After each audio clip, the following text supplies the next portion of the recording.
Study IQ IAS, आपका selection हमारा mission. आपको बेटा होगा या बेटी, इसके 50-50% चांस है कि शायद बेटा हो सकता है, शायद बेटी हो सकती है। लेकिन साइंस में कुछ एडवांसमेंट हुआ है जिसने ये शो किया है कि ये प्रिडिक्ट किया जा सकता है कि नेक्स्ट आपको बेटा होगा या बेटी। क्या नुआंसेस, सारी चीजों को हम समझेंगे और इसमें मदर का क्या रोल है, फादर का क्या रोल है, क्या स्टडी उसके बारे में भी बात करती है और क्या इसके इंप्लीकेशन हो सकते हैं, उन सारी चीजों को हम समझने की कोशिश करेंगे। अगर आप ध्यान दें तो एक इल्यूशन था अभी तक हमारे पास में कि रैंडम है, 50% चांस है लड़का हो सकता है, 50% चांस है लड़की हो सकती है। ये बहुत रैंडम डिस्ट्रीब्यूशन था। हम समझते थे कि सेक्स उसी तरीके से डिटरमाइन करता है नेचर, बहुत रैंडम वे में। लेकिन ये जो एडवांसमेंट हुआ है, जो एक रीसेंट स्टडी है, ये साइंस एडवांसेस में पब्लिश हुई है। इसने ये जो एज ओल्ड बिलीफ है, इसको पूरी तरीके से शुक कर दिया है और बहुत बड़ा मॉन्यूमेंटल अचीवमेंट कहा जा रहा है। अगर इसके नुआंसेस को हम समझें कि ऐसे समझते थे कि सिक्का उछाला, अगर हेड आया तो लड़का, टेल आई तो लड़की, ये नुआंसेस था। ये अभी तक का अग्रीमेंट था हर किसी का कि 50-50 होता है। शायद थोड़ा बहुत बायसनेस होगा नेचर का कि सन को ज्यादा प्रेफर किया जाता है या गर्ल को ज्यादा, या फिर गर्ल को ज्यादा प्रेफर किया जाता है। लेकिन ये जो बायसनेस है, ये इस लेवल पे देखने को मिल रहा है कि यू विल बी शॉक। मतलब हमें काफी बार लगता है ना कि किसी के फैमिली में लगातार 3 डॉटर्स हैं, 3 बेटियां हैं और चौथी भी बेटी होती है, इसके चांसेस बहुत ज्यादा होते हैं। या फिर कभी देखते हैं हम कि किसी की फैमिली में 3 बच्चे हैं, 3 सन है और चौथा भी सन हो जाता है। मतलब वो डॉटर का इंतजार कर रहे हैं और सन हो रहा है, और जो भी सन जिनके हैं वो डॉटर का इंतजार, उस तरीके से हम देख रहे हैं कि वाइस वर्सा ये एस्पेक्ट हमको देखने को मिलता है। तो ये जो कोइंसिडेंस या लक हम जिसको समझते थे, ये कहीं ना कहीं साइंटिफिक बैकिंग और नेचर का जो बायसनेस है उसमें छुपा हुआ है। तो इस पूरी चीज को हम डिकोड करेंगे आज के सेशन में। तो इसको शुरू करें तो पहला जो एस्पेक्ट आता है कि स्टडी हुई कहां पे, किसने कंडक्ट की है और क्या चीज है। तो सबसे पहले स्टैनफोर्ड यूनिवर्सिटी के कुछ रिसर्चर ने ये स्टडी कंडक्ट की है और 58,000 वुमेन के ऊपर ये स्टडी कंडक्ट हुई थी। और ये अमेरिकन वुमेन है, व्हाइट वुमेन है सारे के सारे। तो इंडिया पे रेप्लिकेट होगा कि नहीं होगा, मतलब इंडिया का तो सैंपल नहीं है उसमें, ये सारी चीजों पे भी हम बात करेंगे। उसी के साथ में 1,46,000 प्रेगनेंसीज को ट्रैक किया गया था एंड फर्दर 60 साल के स्पैन में स्टडी के डेटा सेट्स उस तरीके से अवेलेबल है। 1956 से लेकर 2015 के बीच में जितने भी ये डेटा सेट्स थे, सभी को अक्युमुलेट कर ये स्टडी हुआ एंड उसके बेसिस पे एनालिसिस हुआ और उसके ऊपर डिटेल रिपोर्ट पब्लिश हुई है साइंस एडवांसेस के जर्नल में। तो ये हम चीज समझते हैं कि ये नुआंसेस है, स्टडी क्या है, किसके बारे में है। आगे अगर इसको देखें तो क्या रिवील करती है स्टडी, बहुत बड़ी चीजों को रिवील किया है, 3 बड़ी चीजों को रिवील किया है। अगर उसके बारे में समझे तो सबसे पहली चीज है कि सेक्स बायसनेस, कि नेचर में ऐसा नहीं है कि 50% चांस है बॉय होगा, 50% चांस है गर्ल होगी। नेचर इसमें बहुत बायस है और कुछ एक्सेप्शन देखने को मिल रहे हैं हमको। तो 3 बड़े रिवील में पहला सेक्स बायसनेस की बात करता है, जिसमें ये कहा जाता है कि 3 बॉय, जैसे हमने बात किया, एंड देन आफ्टर बहुत ज्यादा चांसेस है कि चौथा भी बॉय होगा। कितने चांसेस है? अगर स्टैटिस्टिकल ऑड्स को देखा जाए तो किसी फैमिली में अगर 3 लड़के हैं तो चौथा लड़का होगा, इसके 61% चांस है। 50-50 नहीं है कि लड़का हो सकता है लड़की हो सकती है। सिमिलरली अगर किसी के फैमिली में 3 डॉटर्स हैं तो चौथी भी डॉटर होगी, इसके चांसेस 58% है। मतलब 50-50 ऑड्स का जो मिथ है, जो बहुत समय से हम उसको मान रहे थे, वो कहीं ना कहीं यहाँ पे कंप्लीटली ब्रेक होते हुए देखने को मिला है। और बहुत ही प्रिकर्सर स्टेज पे ये रिसर्च हुई है, स्टडी हुई है, एक एस्पेक्ट पे स्टडी हुई है। इसके जो फर्दर नुआंसेस निकलेंगे तब हमको और ज्यादा डिटेल वे में इसके बारे में पता चलेगा, जो भी फर्दर एडवांसमेंट्स होंगे। तो ये चीज हमको समझ में आती है। अब रियल लाइफ एग्जाम्पल को अगर समझे कि 4 सिस्टर्स हैं, 5 ब्रदर्स हैं, हम सोचते थे ये को इंसिडेंस है, इत्तेफाक से हो गया, लेकिन कहीं ना कहीं एक बायोलॉजिकल टिल्ट, नेचर का जो बायसनेस है, ये इसमें रिफ्लेक्ट होते हुए हमको देखने को मिलता है। अगर आगे इसकी बात करें तो दूसरी जो एस्पेक्ट है इसकी, वो आ जाता है मदर की एज। सबसे पहले हमने देखा कि कैसे एक सेक्स का बायस है कि सन हो सकता है, डॉटर हो सकता है, इसके चांसेस बहुत ज्यादा बढ़ जाते हैं अगर पहले 3 सन थे या पहले 3 डॉटर थी। मतलब जो 4th चाइल्ड है उसके ऊपर ये स्टडी हुई है कि 4th चाइल्ड कौन होगा, उसको प्रिडिक्ट करने के ऊपर स्टडी हुई है। 3 चाइल्ड है तो सेम सेक्स रिपीट होगा 4th चाइल्ड में, इसके चांसेस बहुत ज्यादा बढ़ जाते हैं और स्टैटिस्टिकल और उस चीज को फेवर करते हैं। दूसरी बात आती है मदर्स के एज की। जो भी मदर है उनकी जो एज है, लेट्स से मदर की एज 30 है, मतलब लेट्स से मदर की एज 30 है, 35 है, 40 है। जब ये ज्यादा इंक्रीजिंग एज होता है तो वो जो ओल्डर जो चिल्ड्रंस है, जो पहले चिल्ड्रंस हुए, 3 जो चिल्ड्रंस हुए हैं, इनका जो जेंडर था सेम रेप्लिकेट या रिपीट होने के चांसेस बढ़ जाते हैं।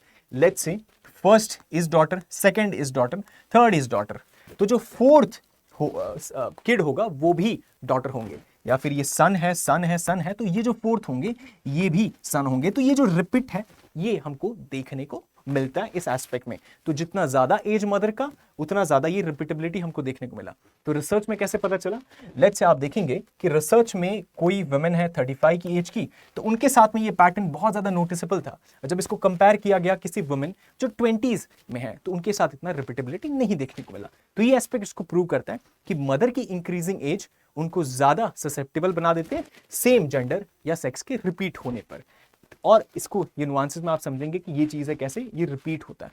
मतलब इसका पॉसिबल लॉजिक क्या हो सकता है कि आप देखेंगे मदर का जो यूटेराइन एनवायरनमेंट है ये डिसाइड करेगा कि एक्स क्रोमोसोम या वाई क्रोमोसोम। मतलब आप इसको ऐसे देखेंगे कि let's say you will find इस तरीके से कि ये मदर है एंड ये फादर है, राइट। अब father X Y chromosome carry करते हैं, mother X X chromosome carry करते हैं।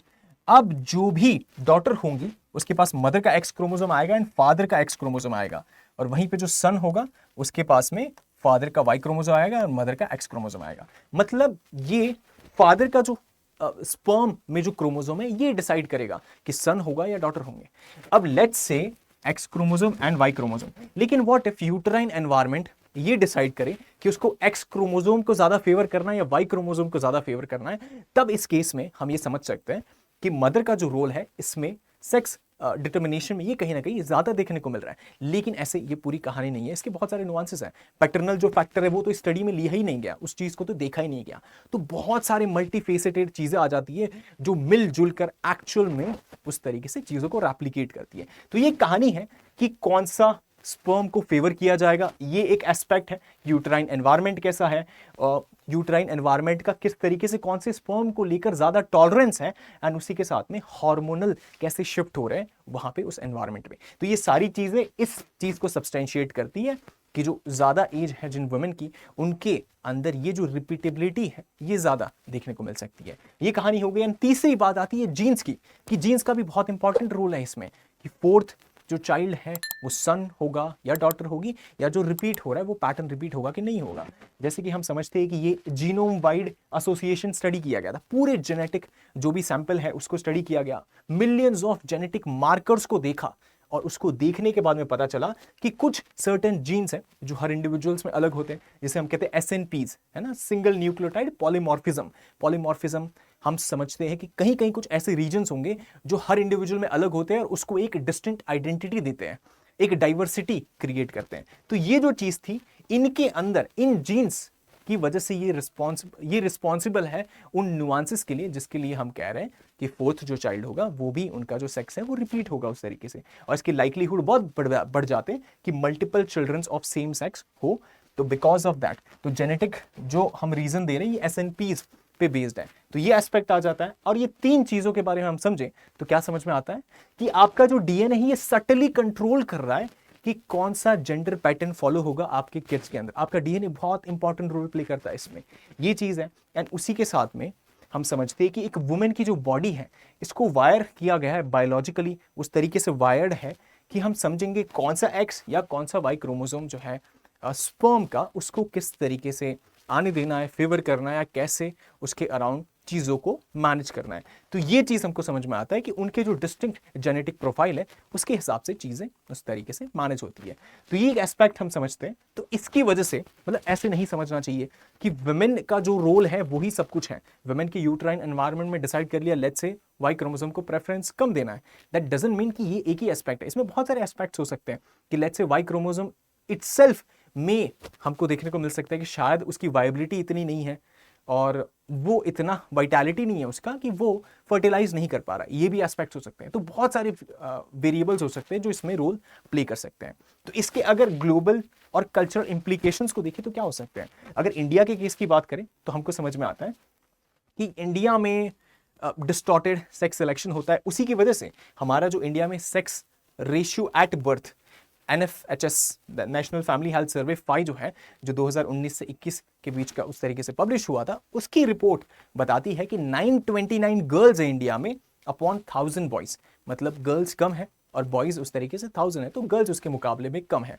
तो हम समझ, तो क्या ये सही रैशनल होगा कहना कि दिस इज बिकॉज ऑफ जो भी नेचर का उस तरीके से आउटलाइन है जिसके तहत ऐसा सिलेक्ट किया जा रहा है या नेचर अपना बायस दिखा रहा है, तो ये कंप्लीटली ट्रू नहीं है या फिर उस तरीके से ट्रू नहीं है। रीजन बिंग इंडिया में पेट्रियार्की एंड उसकी वजह से सेक्स सिलेक्टेड जो भी अबॉर्शंस होते हैं उसकी वजह से ये एस्पेक्ट हमको देखने को मिलता है। तो पहली कहानी है सेक्स सिलेक्टिव अबॉर्शंस होते हैं, पेट्रियार्की है जिसकी वजह से महिलाओं को या फिर जो गर्ल फीटसेस होते हैं उनको गिरा दिया जाता है, तो उसकी वजह से फीमेल का रेशियो हमको कम देखने को मिलता है। और दूसरा रीजन ये हो सकता है कि जो वाई क्रोमोसोम है they are not that preferred that much, उनको प्रेफर नहीं किया जाता, फेवर नहीं करता है वुमेन का यूट्राइन एनवायरनमेंट, तो that could be the reason. ये दूसरा रीजन हो सकता है। लेकिन अगर इसको यूज किया जाए इसको जस्टिफाई करने के लिए या इसको छुपाने के लिए, तो ये बिल्कुल सही तरीका नहीं होगा। तो ये एक चीज है कि बहुत डेंजर रहता है कि साइंटिफिक जो भी एडवांसमेंट होते हैं उसकी वजह से जो सोशल जो इवल्स होते हैं उसको कहीं ना कहीं जस्टिफाई करने की कोशिश की जाती है, तो ये बहुत गलत चीज हो जाती है। तो जो मिसयूज है वो नहीं होना चाहिए और साइंस को एक तरीके से रिस्पॉन्सिबली यूज करना बहुत ज्यादा इंपॉर्टेंट और क्रिटिकल हो जाता है। तो ये चीज हमने समझी और एक एस्पेक्ट आ जाता है एवोल्यूशनरी एंगल का। एवोल्यूशनरी एंगल क्या है, अगर इसको हम समझे तो आइडियल सेक्स रेशियो होता है 1:1 कि सन और डॉटर 50-50% चांस है, कोई भी हो सकता है। अब ये आइडियल रहता है, लेकिन नेचर में कुछ एक्सेप्शंस है, नेचर ऐसे ऑपरेट नहीं करता है। बहुत सारे एक्सेप्शंस हमको देखने को मिलते हैं, जैसे कि हम समझते हैं पॉलीगाइनस जो सोसाइटीज रहती है जिसमें वन मैन मैनी वुमेन है, तो वहां पे हम देखते हैं कि मैन कम है, अगर मेल कम है तो उनका जो प्रेफरेंस है उनकी तरफ मेल बर्थ ज्यादा होंगे सो दैट कंपटीशन इंक्रीज हो, और उसको बैलेंस करने की कोशिश करता है। तो जो भी बायोलॉजिकल टिल्ट है, अगर नेचर बायोलॉजिकल टिल्ट लाता भी है, किसी रीजन की वजह से आ भी जाते हैं, तो उसको बैलेंस करने की कोशिश भी नेचर फिर से करता है। जैसे कि आप समझेंगे कोई फेमीन्स हो गए, कोई वॉर्स हो गए या कोई एनवायरमेंटल स्ट्रेस है, उसकी वजह से हो सकता है कि बर्थ रेशियो में थोड़ा टिल्ट देखने को मिले कि मेल को ज्यादा फेवर किया जाएगा। क्यों? क्योंकि इन सारे कारणों की वजह से जो मेल्स है वो रिड्यूस हो गए, उनका पॉपुलेशन में अमाउंट नंबर जो है वो रिड्यूस हो गया, तो शायद उस तरीके से ये जो टिल्ट है ये एस्पेक्ट मेल की तरफ ज्यादा देखने को मिले, या फिर ऐसा हो सकता है कि फीमेल की तरफ ज्यादा टिल्ट देखने को मिले। रीजन बिंग उसमें ये हो सकता है कि फीमेल पॉपुलेशन रिकवरी में हेल्प करेगी, तो वो एस्पेक्ट से ये टिल्ट उस तरफ भी देखने को मिल सकता है। सो एनीथिंग इज पॉसिबल, और ये जो उस तरीके से स्पेक्ट्रम है उसके अक्रॉस चीजें मूव कर सकती है। तो फर्दर इस नुआंसेस को समझे तो कुछ क्रिटिसिज्म आते हैं और कुछ केवियट्स हैं जिनको ध्यान में रखना बहुत ज्यादा जरूरी हो जाता है। वो ये है कि कोई भी साइंस बियॉन्ड स्क्रूटिनी नहीं है, मतलब ये जो भी एडवांसमेंट हुआ ऐसा नहीं है कि सब कुछ है, इसमें बहुत सारी चीज़ें हम जानेंगे and after 10 to 15 years maybe will get to know कि शायद ये तो एक एस्पेक्ट था और कंप्लीटली ट्रू भी नहीं था, और बहुत सारे एस्पेक्ट्स नए निकल के आएंगे। सो साइंस इज ऑलवेज, मतलब वो स्क्रूटनी में रहेगा हमेशा, उसमें कुछ फेरबदल होगा, वो सारी चीज़ें होंगी, एंड ये एक ही एस्पेक्ट है, तो उस पर पूरी चीज़ को बेस्ड करना बहुत ही गलत हो जाता है। तो ये चीज़ है, एंड उसी में हमको समझ में आता है कि पैटर्नल रोल को पूरी तरीके से इग्नोर किया गया है। इसमें पैटर्नल फादर का रोल नहीं बताया गया, तो मदर का रोल बताया गया केवल, कि ये सारे फैक्टर्स होते हैं जिसकी वजह से हो सकता है कि शायद जो वाई क्रोमोसोम है उसको प्रेफर ना किया जाए, या फिर जो पर्टिकुलर एक्स क्रोमोसोम है उसको प्रेफर नहीं किया जा रहा है, तो उसकी वजह से या तो डॉटर्स ज्यादा हो रहे या फिर सन ज्यादा हो रहे, ये एस्पेक्ट देखा जा सकता है। या मदर का जो एज है वो भी उसके लिए रिस्पॉन्सिबल है, या फिर नेचर का कुछ एक्सेप्शन है, वो सारी चीजें इसमें प्ले कर रही है रोल, या फिर जीन्स है, SNPs है, जिसकी वजह से ये चीज हमको देखने को मिल रहा है। तो अगर हम मैटरनल जेनेटिक्स की बात करें तो उसी पे सारा फोकस है, जिसमें देखा गया है कि यूट्रस को एक बैटलफील्ड बना दिया गया है ये स्टडी के हिसाब से, जिसमें इम्यून रिस्पॉन्स, हार्मोनल शिफ्ट और सर्वाइकल फ्लूइड का जो pH है ये डिटरमाइन करेगा कि कौन से स्पर्म को वहां तक एक्सेस है या फेवर किया जा रहा है। तो ये सारी चीजों को बैटलफील्ड रखकर वहां पे ध्यान देकर ये स्टडी को पब्लिश किया गया है, और ये एक एस्पेक्ट को दिखाते हैं, कंप्लीट हॉलिस्टिक चीज नहीं रिफ्लेक्ट होती है इससे। तो पैटर्नल जीन्स और जो स्पर्म क्वालिटी है, ये जो बात है ये इसमें से मिसिंग है। अगर रिसर्च हो और इसको भी जोड़ा जाए तो there after we can say कि कुछ कंक्लूसिव चीजें हमको समझ में आती है। तो ये एस्पेक्ट है, एक बात ये हो गई, और दूसरी आती है इसमें डाइवर्सिटी नहीं है। ये अमेरिकन वुमेन जो व्हाइट वुमेन है उन्हीं पे बेस्ड है, 94% पार्टिसिपेंट वही है। तो इंडियन, अफ्रीकन या साउथ ईस्ट एशियन, उनके बारे में क्या, व्हाट अबाउट देम, तो उनके ऊपर ये रेप्लिकेट हो ऐसा जरूरी नहीं है। तो इसीलिए ये जो अक्रॉस ग्लोब जो स्टडी होगा, अक्रॉस अगर रेप्लिकेट होता है तो उसके बेसिस पे there after we can say कि अच्छा ये यूनिवर्सल चीज है। अदरवाइज ऐसा यूनिवर्सल क्लेम करना कि यही ट्रू है कि मतलब ये जो नेचर का बायसनेस है, ये यही पैटर्न फॉलो होगा कि 3 डॉटर्स है तो चौथी भी डॉटर्स होगी, 3 सन्स है तो चौथा भी सन होगा, ये मतलब बहुत अनट्रू हो जाएगा जब तक कि यूनिवर्सल वे में ये हमको देखने को नहीं मिलता है। Otherwise it is just exception या फिर छोटा सा सैंपल स्टडी हुआ था जिसमें ये देखने को हमको मिला है। तो यूनिवर्सल क्लेम हम नहीं कर सकते हैं। फर्दर क्या बात आती है कि अब फ्यूचर में क्या, अब जो स्टडी हुआ है उससे क्या हो सकता है, फ्यूचर में क्या इसके इंप्लीकेशंस है, क्या बेनिफिट्स है इसके, अगर उसको समझें तो फर्टिलिटी ट्रीटमेंट बेहतर होंगे, उसमें कुछ हेल्प मिलेगा। उसी के साथ में जो नॉन इन्वेजिव फैमिली प्लानिंग है, ये सारी चीजें मुमकिन हो पाएगी। ये कैसे हो पाएगी? जैसे आपको पता चला, अच्छा डेटा है, स्टैट ये बोल रहा है कि 3 डॉटर्स के बाद में चौथी डॉटर होगी, 3 सन्स के बाद में चौथा सन होगा। तो ऐसे डेटा स्टेट्स के बेसिस पे हम ये डिसीजन बना सकते हैं या ये फैमिली प्लानिंग किया जा सकता है कि whether do they want the 4th kid और नॉट, क्योंकि वो पर्टिकुलर जेंडर के होंगे उस तरीके से। लेकिन हालांकि इसको इस तरीके से नहीं देखना चाहिए कि सेक्स सिलेक्टिव होना है या वो एस्पेक्ट है, तो उसको अगर इग्नोर किया जाए तो कहीं ना कहीं better decision making, better family planning के लिए इसको नॉन इन्वेजिव वे में इस्तेमाल किया जा सकता है, जहां पे एथिक्स का हनन नहीं हो रहा है।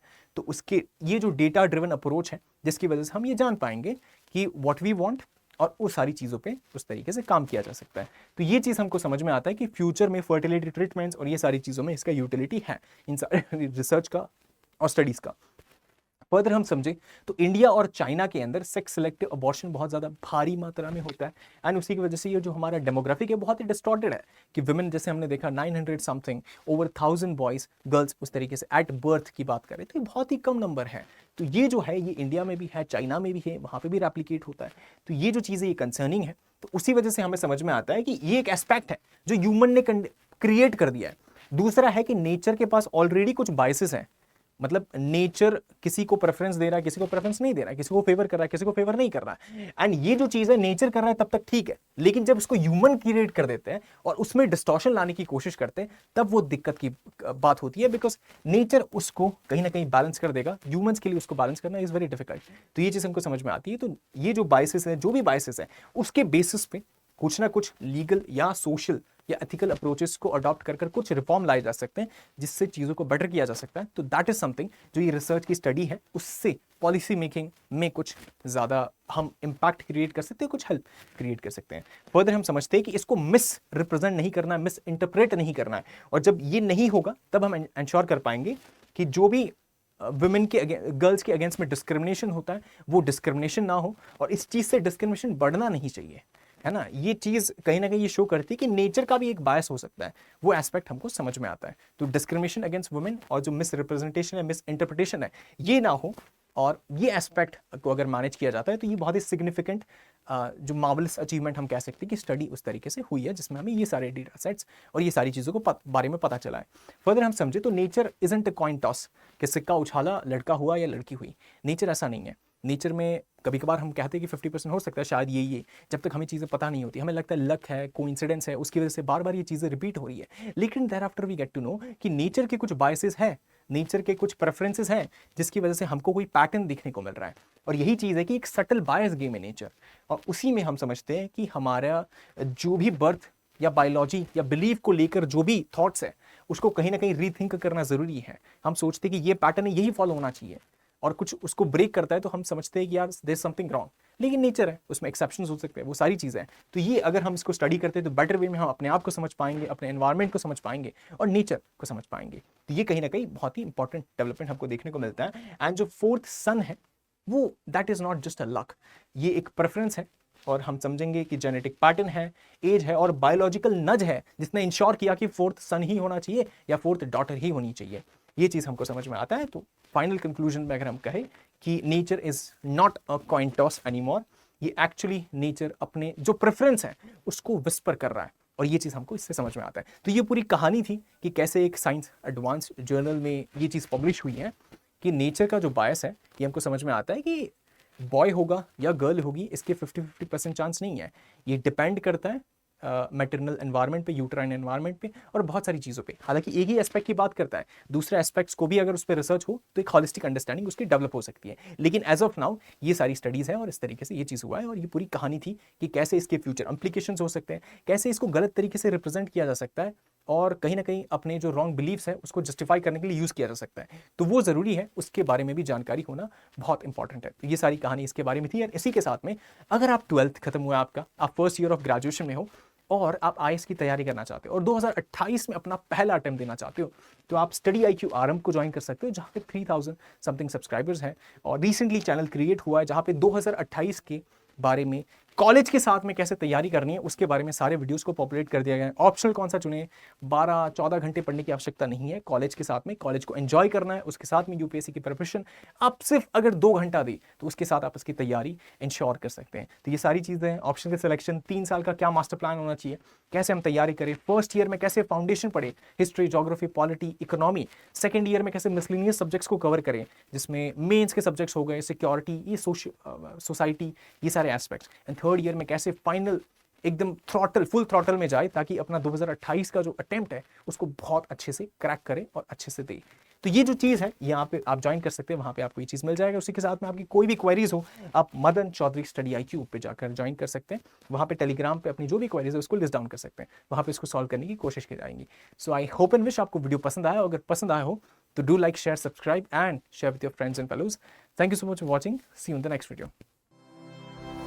स्टडी IQ IAS, आपका सिलेक्शन हमारा मिशन।